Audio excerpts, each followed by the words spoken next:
Hey guys, I kind of had a breakthrough, maybe you could call it a Gestalt, um, about my haters. It was cool that I had this. I want to explain it a little bit.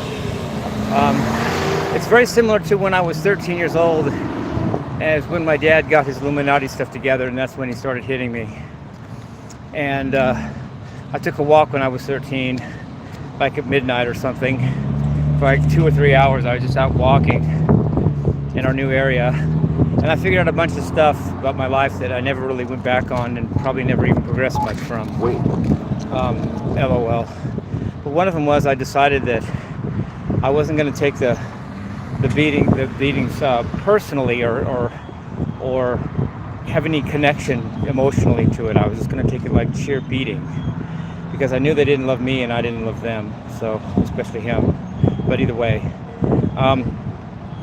That helped me survive it because I just took it physically. I took it as a beating, not as a wound emotionally.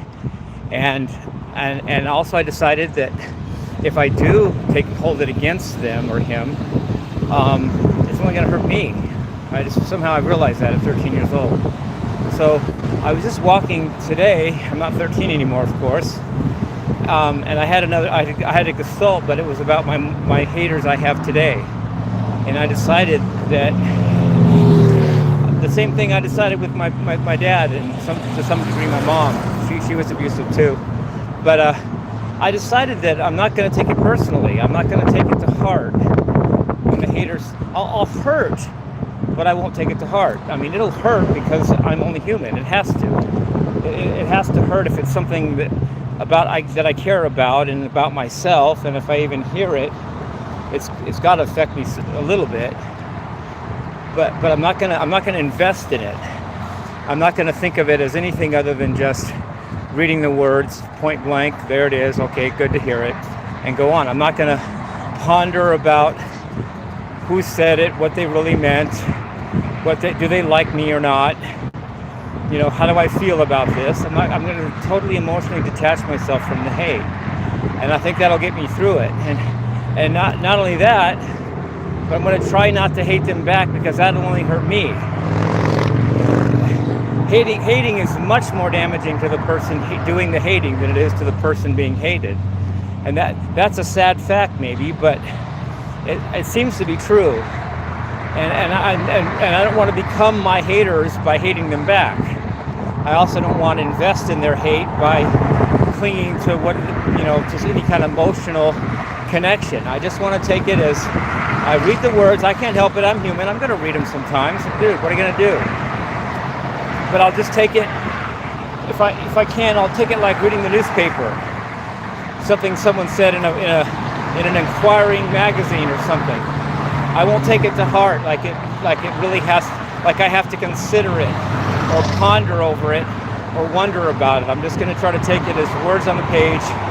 Read it. I'm done. And no hating back either. If I hate the haters back, I'm still a hater. So, and in some ways they have me, meaning that they've got to me, and maybe that's what they, whatever. And I realized that about my dad too. When I was 13, I realized that part of him was trying to get me to hate him. I had a feeling, and I didn't want to do that. I didn't want him to win by giving him my heart.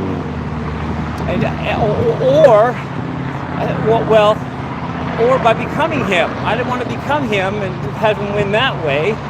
And I didn't want to be so fragile with my heart hurt that he wins by breaking me. It was a very tough needle to thread, as the Madrigal would say. He likes to use the needle threading analogy. Very difficult needle to thread with my dad and to some degree my mom. But it worked. And I'm thinking and hoping that this hater thing that I have now, not only have I done it before and worse with my parents, especially my dad, but it worked and I was able to do it. So haters, I appreciate your concern if there is any. If it's just pure hate, well, you have a right to that, don't you? It's America. Trump would say that. He would say it's America, dude. You hate what you want, like what you want. It's your business. But I'll try not to be butthurt about it, as a matter would say, and I'll try not to hate you back. So I love you guys. Peace. Rock and roll.